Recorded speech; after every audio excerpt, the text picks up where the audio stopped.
चारु तवोरु खनमसृण रुचौ चित्तचोरोरमाया विश्वक्षोभं विसंज्ञ ध्रुवमनिशमुभौ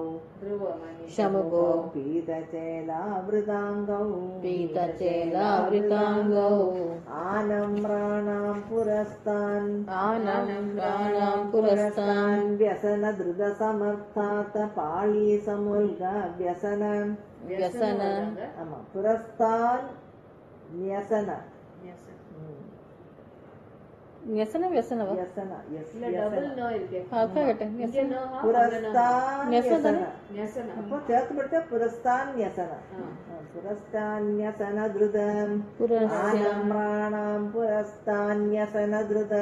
आनम्राणां पुरस्तान्यसनधृत समस्तार्थपाळी समुल्ग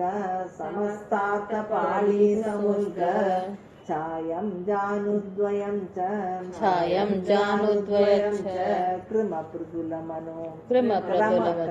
क्रमप्रतुलमनोज्ञे च जङ्गे निषेवे